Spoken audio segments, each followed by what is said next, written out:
Kim from Audio Talk, and thank you for tuning back in. This video is 6 tips for installing ceiling speakers. How to get the most of it and get a great background music for parties. Maybe you want focus music. All that good stuff that can really alleviate some stress and makes things funner in life. That the whole reason, I assume, is why you're getting the system. And I really do experience, a lot of houses that comes with audio has perhaps some incorrect placements that we're gonna get talking about, and in general how they're mounted without backboxes, all these things, and perhaps too low of a quality that makes you don't want to use the system, and you end up buying something to place on a wall or something freestanding, because the sound is not as good as you would like it to be in order to enjoy it, and also how you operate the system. But that's a whole nother thing. I mean, the user friendliness of your multi-room audio should also be great. That's not what we're talking about today. Today we're just talking about what to do, the 6 good practices to get the most out of your ceiling speaker system. And so let's jump into it.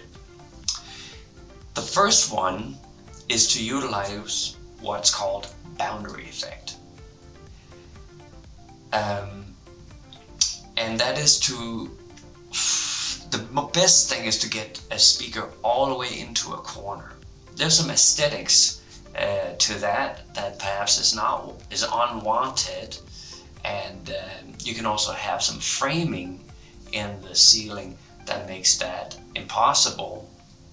So, but get them as close to the corner as possible. Secondary placement is to get them just close to a wall. So the more you are into a corner, what happens is that these sound waves, particularly the bass, is kind of like going into a sphere, like a half sphere, like half ball, like pounding into the room. And so if you get that into the middle of the room, pounding, then it's gonna hit walls and come back. And so when you have a sound wave of a particular wave that is in the opposite phase, meaning that it's a pressure and then vacuum, so it's like the sound waves are going like this, as pressure, so it's like positive, negative, and that's waving your eardrum. Now, if that wave hits a wall, comes back, it might meet up with an original sound wave coming from the speaker driver, and when they have the exact same wavelength, but then on opposite phase, so that one is on pressure and one is on vacuum, like on the negative pressure, they cancel each other out and the bass is gone. So that's why avoid placements in the middle. I see that all the time from people designing homes, architects, so forth, that they will place these speakers in the middle, thinking that that's a great place where it can really spread out in the whole room. And it's just that it eats your bass, and bass is what makes the room feel filling and welcoming, and it just makes you feel good. Of course you can exaggerate it so that it's too much, but particularly when you're playing really low levels, you need quite a bit of pressure from the bass. And the reason is that when we're playing at very low levels, your frequency band narrows into the talking area, so that you can hear conversation and information. You can get information, and out in nature also, being attacked by a lion or something like that. You know, like if we go back to our prehistoric upbringing, we had to like tune in on sounds in that area in order to survive. So that's why we're really good at that, and the hearing kind of like narrows in on it, and so we have a hard time hearing the very, very deep tones and the very, very high little fine notes. And so that bass has to be typically very exaggerated when you're playing at low levels. And so again, boundary effect. So that was corner placement in order to get that more to get more bass in the room. The next tip number 2 is to avoid acoustic shorts. I have a more in-depth video. The last video was about that, and I'll link to it here so that you can watch that more in depth if you want more of an explanation to what it is. And I will try to keep this a lot shorter than this one. So, and that is important not to mix the sound waves from the front of the speaker with the ones coming from the back. So it's the woofer we're talking about here again. So the bass performance is at stake again. So you have just as much sound of the bass notes being produced from the back side as much as from the front side on your ceiling speaker. For most of them. Some of them come with a built-in backbox, and then you don't have this problem. So it really is for the most common speakers where you can like turn them around and you can see there's like the speaker driver from the inside through the basket. And you know, you can see the thing moving the air, what's called a cone. You can see that from the backside. And so those two pressures are, you know, opposite phase to one another. They see that when the woofer moves out, it produces pressure on the front and a vacuum on the back. If those two can meet each other, and they can already at like on a regular ceiling speaker, like around 1500 hertz and down, it will already be long enough of a wavelength that it can reach around the speaker and cancel each other out. Now, you will typically have it placed in some kind of material, and drywall is not a problem. That will create that boundary. Drywall will create that boundary so that this problem doesn't occur. But if you're placing your speakers in some kind of porous material, maybe this drop ceiling with a whole bunch of holes in it, then you have this phenomenon, this acoustic short between front and back. And it could also be that some kind of like another type of very dampening, like acoustic ceiling, where that air can actually to some degree come through. That's all it takes, and then you have this thing equaling out bass, removing bass. Put in a back box, and then you seal that from happening. That will be the way to do it. A large plate, I mean, it gets ridiculously large, you know, because we're talking about that, you know, it'll have to be like 20 by 20 feet, that plate, like a firm plate. I mean, not very practical. Back boxes for that one.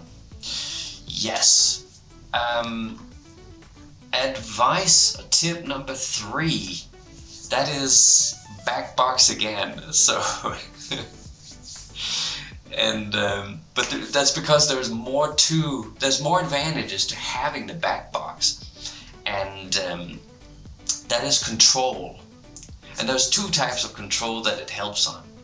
The first one is that it produces more headroom for the bass. That means that you can pressure the bass more without getting distortion. The craziest amount of distortion is what's called a bottom out. A bottom out is when the motor system, which is a permanent magnet and what's called a voice coil, those two are hitting each other when the bass goes out, or when it goes in, you know, when it moves inwards, it will hit that permanent magnet with the voice coil, and it gives like a pluck sound. So when you put that very sealed box behind your woofer, it will act like a shock in a car. And so when the woofer moves back into to that box, the pressure will build up and prevent it from going that far. And the same thing as it goes out, the vacuum inside the box is going to keep the woofer from not flying too far. So that's control over the woofer that gives you more headroom to play loud. Now, and there's a video on how big that box should be, and I'll link to that as well, so you can watch that more in depth if you want to build your own box, or you want to create a special box and all this kind of stuff. There's some advice in that video for that. Yes. So the other part of control is to control the environment, particularly if you're many people in the house, or you have several people enjoying this system, like a multi-room audio system. You want to make sure that you're not leaking sound from the area you're listening to another. And the box will keep that sound projecting from the back of the speaker from not going out, into other areas of the house, like sound waves. As long as it has access to that air, it will run over the ceiling and perhaps down into another area. Prime example is when you have 2 stories, and that is that you place the speakers up in the ceiling downstairs, but right above it you will have perhaps a room, and that room is going to get a lot of that sound plays up through the floorboards. And so that's controlling the environment of sound so that people can enjoy it there, and then others can enjoy something else, or maybe even silence in another place, in another room of the house. So that was backboxes, which was tip number 3. And so let's move to tip number 4, and that is avoid overhead placement. It's what I call the glass bowl effect. If you have a speaker right above your head, and you just have a slight, problem hearing in general, you become trapped in a glass bowl as far as conversation. A lot of having ceiling speakers, for dining music every day, enjoying yourself, that sort of thing. With the dining music, we want to leave room for conversation. It's the music is mainly just to lighten up the mood and get people in a good state. It's not really, for many people, I'm not suggesting how you should enjoy music. This is just what I see mainly. And restaurant music is a big deal. And if you have any interest in that, please comment below. If you have a restaurant, we can get into that, which I also find really interesting, is to find a good level for that kind of environment. But really, the house, a living room, it's not that different, for many people, you're inviting somebody over, you want to put on some nice music and enjoy some good food, wine perhaps, and so you don't want to place the speakers right above that head. So you have a twofer on placing them in the corner. That is that you get some distance so you can control the level much, much better. You almost can't get it low enough sometimes for dining music, particularly if you have a modern home with a lot of hard surfaces. You might have tile, and you might have a lot of windows, huge windows, and those all produces a lot of reflection, hard reflection of the higher tones in particular, that can really keep up the levels in the room, even though very low levels are being played. So get some distance here as well. Now, a living room space where you have the sofa and so forth, that can be hard, because typically there would be a speaker maybe there in the corner. Maybe you could put a planter or a table there instead or something like that. And because that is a little bit of a problem, like for a large couch, to have a speaker right above there. But I would actually say avoid having it there and just put the speakers diagonal in a room and then have them play a mono. We'll get into mono stereo talk also. That's also part of all these tips here. So I don't want to get too deep into that because we're going to get into it a little bit later. Alright, so that was avoid overhead placement, which was tip number 4. So number 5 is not directly the speaker that I'm talking about here, but that is when you choose amps or streamer, the Wi-Fi streamer, if this is some kind of a multi-room audio, and that is to have EQ. EQ, room correction, or even DSP, digital signal processing, which is even more precise than the regular EQ. And we should probably do a video on that. So let me know if that has any interesting to talk about parametric, or parametric. Well, it might help your health, to hear some good music. It's certainly good for the mind. Back to talking about our hearing, how like at low levels we typically need more bass. The sound will have a tendency of sounding thin at low levels due to our hearing. And so again, we want the EQing then to raise the bass levels. And you can raise, so here's the deal. A lot of systems is built in a way that, for example, you have a sound box and a subwoofer, right? So you have one channel of audio in front of you, and then you raise the bass level with a subwoofer. Now, just think about so in a room, you want a lot of speakers. You want to spread out so that you have an even amount of sound pressure levels everywhere, so you don't have any hot spots. This is particularly also for the restaurants and for the stores. You want to have a lot of small speakers instead of like a couple of giant ones or a couple of bigger ones. So you want the audio to be like kind of like an ambience everywhere, like spread out. And so same thing here. And so what happens with that is that if you just play, so the difference between putting like 6-inch and 8-inch speakers, to me, I don't think that's much of a difference, like aesthetically up in the ceiling. So choose 8-inch speakers generally. It just produces a lot more. It gives you a lot more leeway to produce some more bass by moving more air in that area with the EQing. So even in a square room, I would place 4 speakers. I would place a speaker in each corner.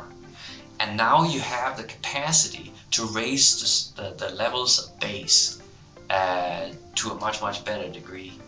And so that's why you really need the EQing. So the last tip number 6, is to not stress about stereo and mono. One is not better than the other. It's more of a strategy. And so it depends on what you're trying to achieve, which one is better to go with in a room. Let me bring you back to again, restaurants, stores, and so forth. All those systems are mono. So the amount of bass and the fullness and how well it sounds really doesn't have anything to do with stereo and mono. The actual quality, of the music coming to you has nothing to do with stereo and mono. So stereo, for you to pursue that makes sense if you're producing a dedicated listening area, like a particular chair, sofa, something like that, and you want to have that 3D effect where you can kind of place the band, it's like who's wearing what position. If you have the quality high enough from your streamer to convey that, and that's also a whole nother video. Please let me know if you want to hear more about that with streaming services, for example, that is able to produce that 3D effect. Not all of them can, do that, and some of them you have to pay a little bit more to get it. But anyway, dedicated listening areas for hi-fi enthusiasts, audiophiles, and so forth that want that effect. Yeah, you would need stereo for that room or for that position, so that you can have that play between the two speakers, creating that 3D effect. But I experience most people want this for entertainment, focus music, music for doing chores, vacuuming, or for cooking, that sort of thing. So for that, you're more looking at spreading the sound so that you have a nice ambience everywhere. And so at that point, you really don't want speakers to play different things, because that can create like a confusing environment. And also that some music use panning, like so that they would shift from left to right to create some kind of effect. And to have that correct effect, you really need a dedicated listening spot. And so you rather want mono at that point. And so typically on the amplifier or the streamer, you can choose stereo or mono. And so for that kind of environment, I really advocate using mono. And so stereo is not like a selling factor and something that is above mono. It's more like a strategy to what works best with how you want to enjoy music in your home. So there you have it. Those are the 6 good practices to get the most out of your ceiling speaker system, so that you could really enjoy it on how you imagined it. It should be enjoyed, and that it can relieve stress, that you didn't just buy a big system and it's sort of not doing it for you, which would be, financially also a stress factor. So if you found this helpful, please subscribe, like it, and comment. If there's something particularly about this subject here you want to get into, probably if you've seen some of the other videos about speaker DIY building, I'll be happy to do some of that as well. I think this type of enjoying music is a really important factor, because it can kind of calm us down and tune out the huge amount of concerns and things that's just calling for our attention. Maybe this is a chance to kind of zone out and have a Zen moment with good music. And so if I can help in any way to get there and enjoy your system with your ceiling speakers at home, then that would be amazing. So yes, so please subscribe, and from right now, I'm out, and have fun with your projects. Take care.